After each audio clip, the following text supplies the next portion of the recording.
Very good evening. Many thanks for joining us. I'm Ben Kitili live at the Standard Group Center here in the Kenyan capital, Nairobi. Choice 2017 begins now. This is where we discuss the big political stories. And of course, this being the second week of the mass voter registration exercise, the second and final phase, that is what we seek to talk about this evening. Of course, political leaders across the Republic traversing all parts of the country, trying to woo their supporters, vote hunting, as well as urging Kenyans to come out in large numbers and register as voters. We'll take a look at the latest in that exercise by the Independent Electoral and Boundaries Commission, the all-important mass voter registration exercise. My guests are already in studio. I have with me Simba Arati, Member of Parliament for Dagoretti North. I have Professor Waweru Tumbo, a governance expert, as well as Jubilee strategist Brian Mbogwa. They are here to just take a look at some of the issues that are coming from the campaign trail from across the Republic. Many thanks for joining us. Let's now start in Bungoma, where today, earlier today, the Deputy President William Ruto, accompanied by the Governor of Bungoma, Ken Lusaka, were traversing several parts of the county of Bungoma in that effort. Of course, as we've told you, several leaders traversing the country trying to woo voters, tell their supporters to come out in large numbers and register as voters. The Deputy President was on his way from Mumias in the county of Kakamega. Reports from the ground saying that he was set to address a rally, a meeting in Bungoma town at the bus park, which did not happen. It had to be cancelled, and he had to skip that and address the next one in Kandui. Let's now listen into some of the residents of Bungoma town.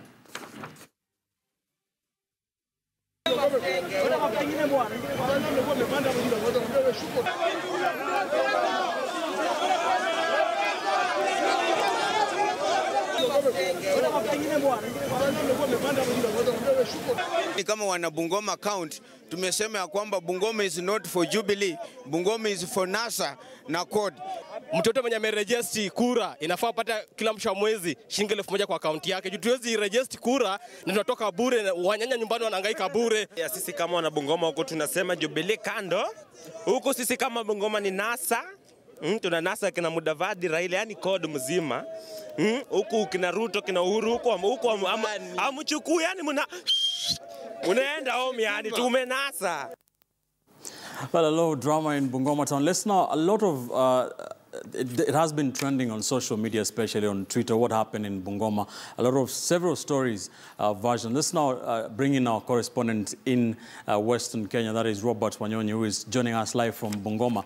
Robert, good evening, and if you can just bring us up to speed, what exactly happened in Bungoma earlier today?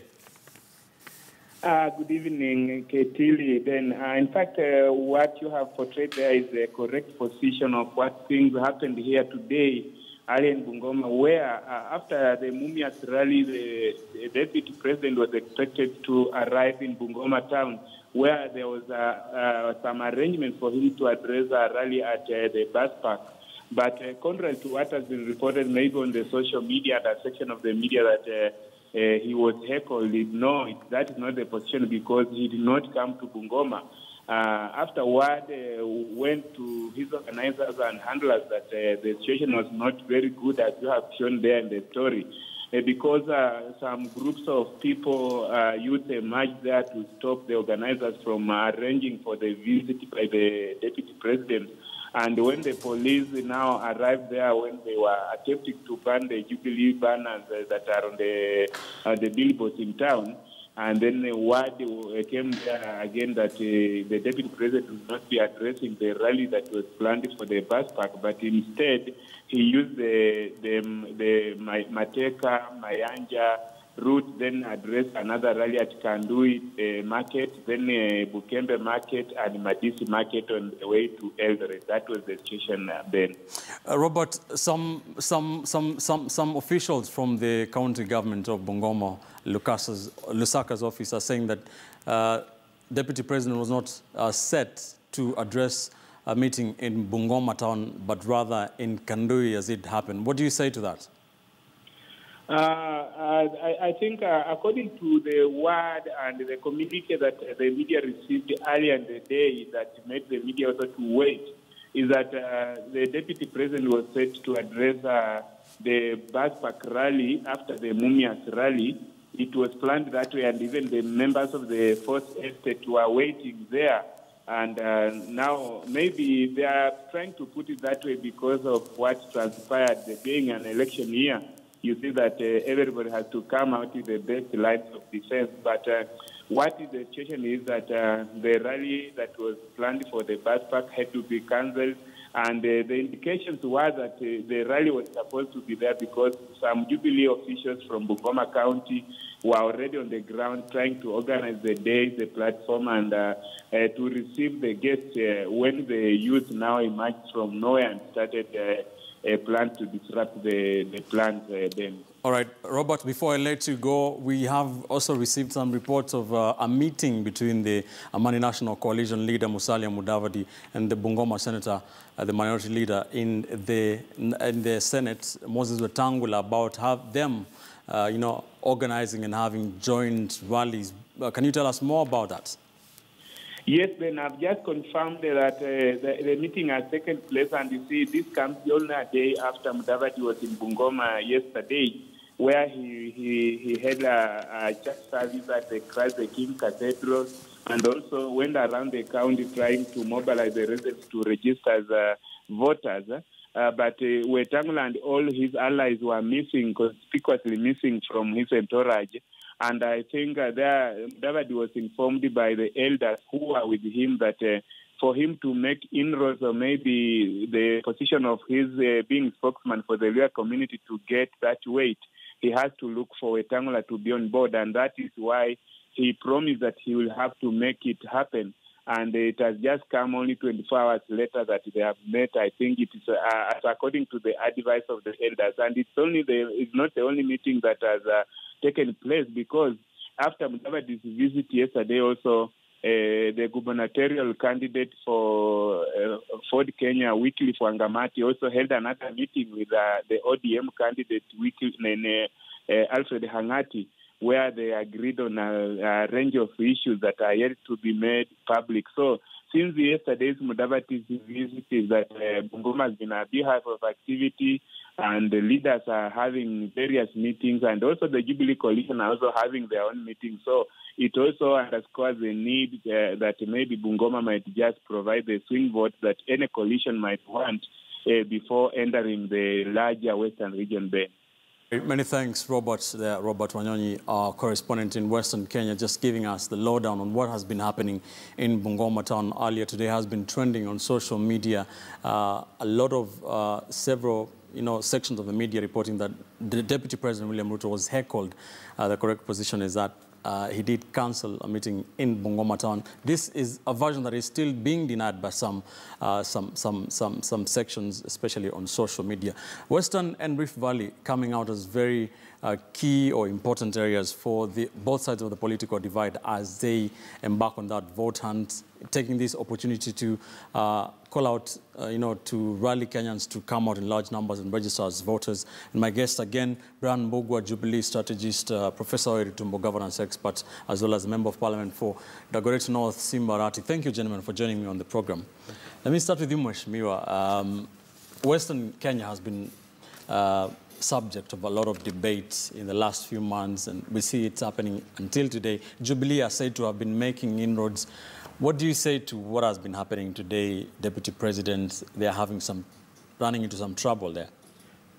I want to just point out that this is not the first time that Honorable Ruto is, encountering with the Kenyans who are very unhappy on how they have been carrying themselves out. He got in the Rift Valley, that's in Narok, the South Rift. Now it's in Western. That's the indication. It's an indication of what is there in the minds of the Kenyans, that they don't want to hear about Jubilee, want to be addressed by Jubilee guys, especially the two, the president and the deputy. The other day, it was the president in Meru, where actually T-shirts and caps were banned. It shows how Kenyans are tired of this regime. Therefore, it's evident that even in Western itself, that's where they think that they are going to get their swing vote from. It's not possible. All right. I know there are a lot of goodies they are prepared, thinking that giving Chepkachi Chiloba is their Reverend Bukala, that cannot sue, any of the vote from Western region. Brian, this is not the first time that we are getting reports. Some of them have been said to be false about the Deputy President running into trouble in his tour of the parts that he has visited in the last 1 week. What is your take on this incident today? You can tell before Ruto was to go to Bungoma, he was in Kakamega. It was peaceful, and I think you know which coalition is violent and good with whistles and sitting on the tarmac. So I think they are seeing the inroads we are making, and they're trying to put spanners in the work. But you see, when Ruto left the bus stop and went to another rally, it went on well and peacefully. So on the matter of fact, last election, all the 8 provinces, we got the least votes in Western, less than 100,000. We had 62,000 votes in Western. So from my estimation, we've tripled that number by now. But also Bungoma had been touted as what you as Jubilee are using to tap into Western Kenya. But it's becoming problematic. It's not problematic. That's what their opponent realized. And they're trying to stage manage these things. You know, in politics, we know how these things are done. Somebody does not wake up to his house and go out there and heckle. Somebody does not wake up and go and sit in the tarmac just like that. That's a strategist of Jubilee saying that. They're given something to they go know out. How to do it. They're given something to go out and do that, what they are told to do. Mheshimiwa is trying to ask you if that is a strategy you use. No, but we've seen that's a strategist of Jubilee. We've seen all over exactly what they do. We've seen all over, and we know which coalition throw stones. We know which coalition engage in violence. You see, in democracy, you should urge your supporters to listen to everybody and decide through the ballot. Making noise, heckling people will not move this country forward. Prof, yes. What do you think about this incident in Bungoma? Is it an isolated case, or is Jubilee really facing it in Western? I have a slightly different take on it. First, I would like to say that let everybody have their say. I think it's not good to obstruct somebody who is just coming to kuongea na nyinyi. Ni mgeni, and in this particular case, he's a senior guest. You can differ as much as possible with him, but let him have his say. That said, there is an element I sense personally in Jubilee. They have spent so much time castigating CORD that instead they should be explaining people what they have been doing that the people should be happy about and re-elect them. For example, I've had my colleague here engaged purely in castigation. I thought as a strategist, he should be pronouncing those particular aspects of the strategy that they are using to convince the disgruntled in the Western province so that they can vote for them. They didn't vote last time, rather than engage in a quarrel. Now, at the moment, my feeling is that Jubilee is completely insensitive to what the ordinary citizen feels. In other words, even if that citizen feels bad, he's been sent by somebody to express their displeasure. And then, right now, you realize that the opposition is trying to put together its act, all right? If it is also engaged in telling people to prevent Jubilee from passing their message, I don't think it is too far away from the elections. How much would you say is a disgruntlement, especially in Western? In Kandui, which has been determining the politics of Bungoma for the last a lot of years, the meeting by a deputy president was rather peaceful. Yes. What does that say? What it says is that there is a mixed recipe in Western, in different parts of Western. Some parts are, the youth in particular, are violently opposed to Jubilee. In others, both the central government and the county government has had some impact. So they are willing to sit and listen whether there's some more coming or it's just talk. All right. And then there are areas, at the moment, there is an important realization, Ben, that if Western, through the NASA movement, would raise the number of registered voters, ID cards registered voters, and the turnout is raised by just about 20%, that will greatly boost the CORD alliance.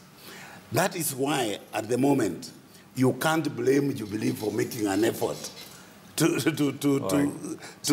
get a bigger fraction of that cake. Speaking of which, Mheshimiwa, Western, many people agree, it's a CORD, it's an ODM zone, generally speaking. But the inroad that Jubilee claimed to have made or have made, when you just take a look at it generally, is it enough for them? You know, they say they just need a small part of it, and their mathematics is good. There's no inroad they've made in Western. They've made Western even more stronger now under NASA. What Prof is saying, you know, the cascading that I've had Mbogwa, who's a strategist of Jubilee, saying that we know who sits on the tarmac road, who throws stones. Exactly what the deputy was saying. Just my worry is, who was asking the people of Meru the other day to heckle the president, ban T-shirts? There were no people from the, you know, from either the Luo Nyanza, from Western. What you are saying is the people of Kenya, they are dissatisfied with this system. And indeed, in Western, I can bet here that there is no vote at the moment. Yes, they got an hearing at Kandui. Of course, you expect that people will listen. If you go to Rift Valley, if they want actually just, if they don't even want to talk to, you know, to echo you or, you know, jubilate of you, they'll just listen to you. That does not show that it's just an inroad they are made into Western region.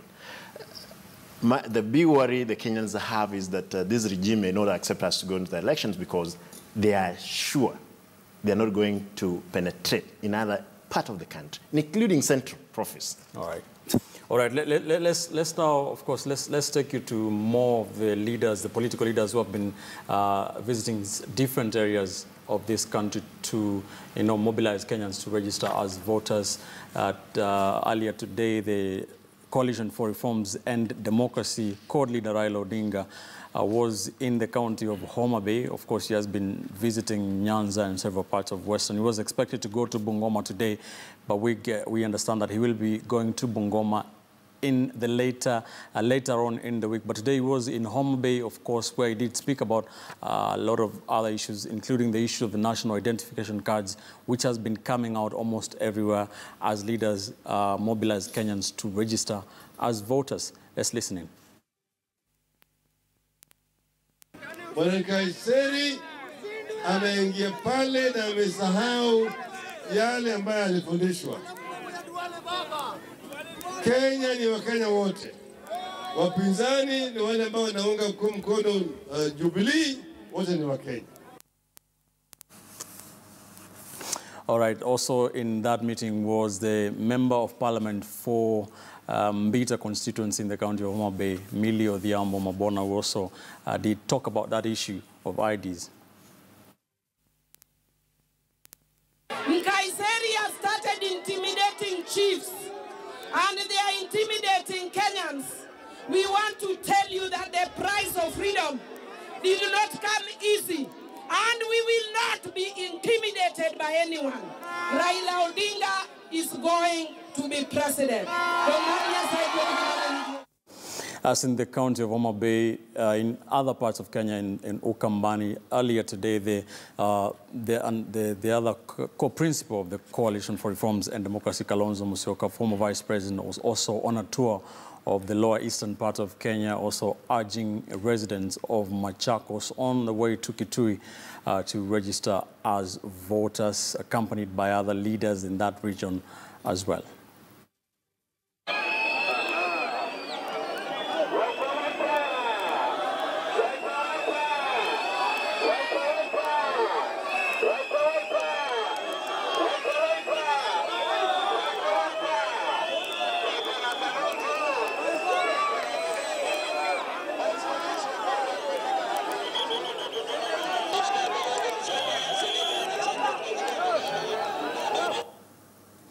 It is a race for numbers. Both sides of the political divide out there to make sure that their strongholds are mobilized to come out in large numbers and vote. Remember, this will be ongoing, the mass voter registration, for the next 3 or so weeks. It is a month-long exercise.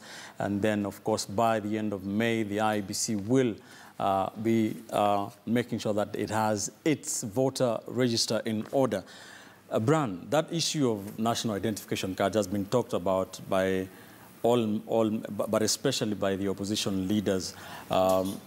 They seem to be accusing the Jubilee government of being biased in the way that they are expediting the issue of issuance of ID cards. What do you say to that? I think CORD is trying to stonewall anything meaningful toward this election. I think they're preparing Kenyans to reject the election once they are defeated, because it's the chiefs and the registration of person where people go and apply for IDs and get the IDs from the chiefs, from their respective sub-locations and locations. So it's the work of the chiefs also to make sure those people collect the IDs, and those people who attain the age of 18 to collect the IDs. And it's across the country. I dare them to show us where they've been denied those rights to get the IDs from whatever region they are from.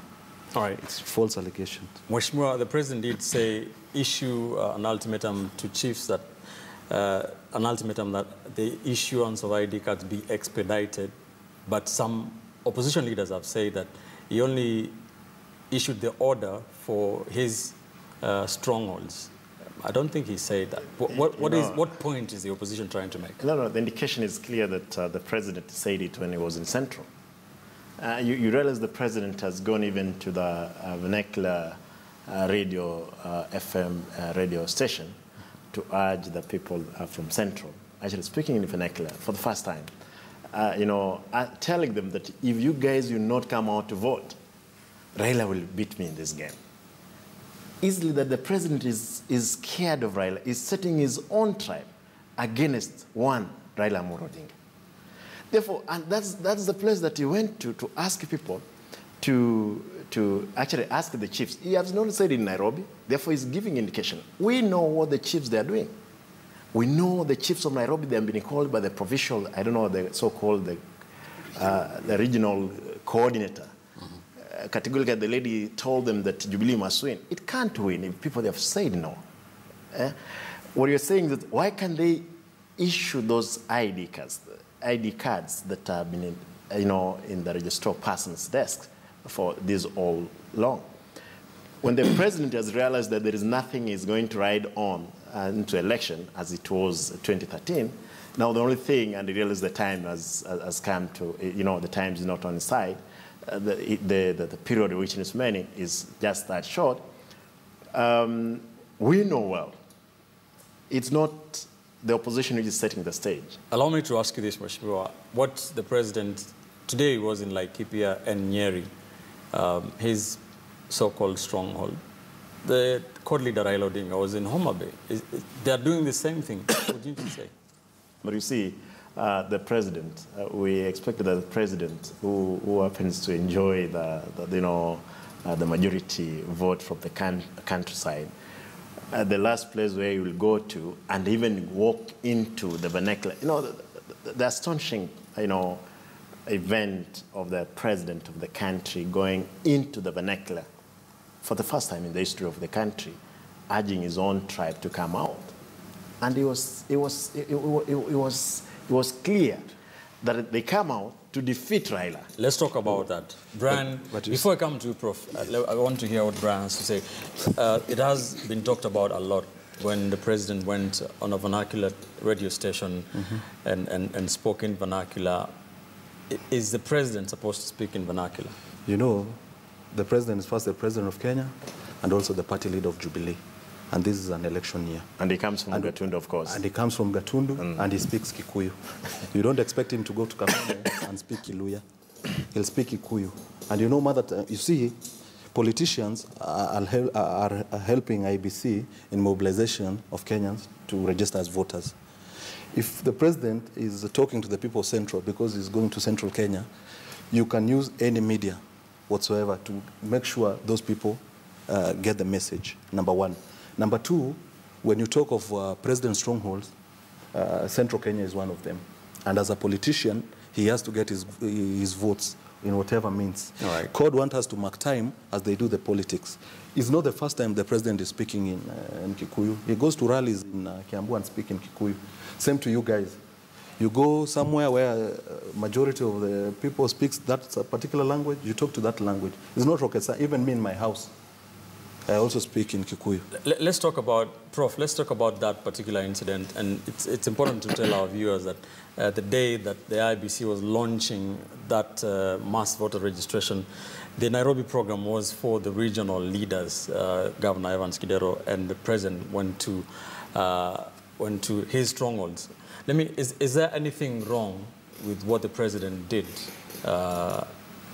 focusing the first days of his mobilizing Kenyans to come out to his Central Kenya stronghold and speaking in a vernacular radio station?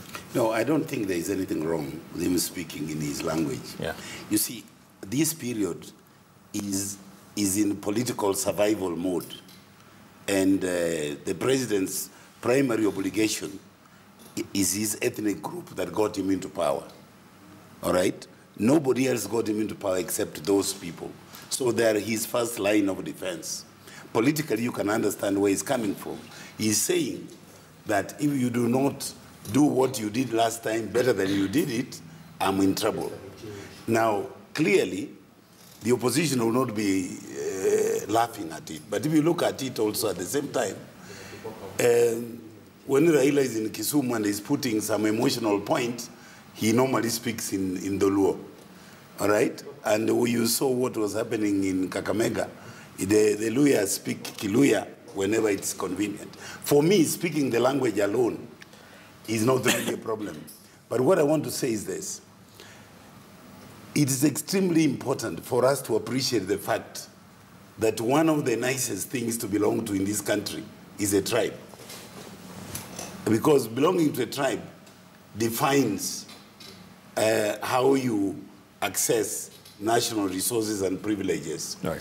But these same people, who, while I've said that, the same people go out and tell people that belonging to a tribe and working for tribal privileges and superiority is a bad thing, all right? There's a double speak there. So what I want to say that is specific here, that let's not condemn, all right, the tribe. Let's not condemn the language. That's the mother language. It is the use of the language. It is the application of the language in certain critical situations that could have other connotations that creates problems. Right. For example, I expect the president to use Kikuyu when the time is appropriate, but I also expect that to be accompanied with a mixture of Kiswahili, right, so that the bigots from the other groups do not characterize him strictly as a die-hard tribalist. All right. So that's really my take. All right. Is there any day that this country will wake up and find that its political leaders are campaigning on issues and not on their tribal basis and all that? And where does this all leave Nairobi? I want us to talk about that after we come back from this quick commercial break. You're watching Choice 2017 here on KTN News. We are speaking about the race for numbers, the second week of the mass voter registration exercise, the second and final phase by the Independent and Electoral and Boundaries Commission to make sure they register new voters. They are targeting between 4 to 6 million new voters. They are supposed to compile the voter register by May this year in preparation for the August general election. Let's take a quick commercial break. When we return, we talk about more on this. We'll be right back.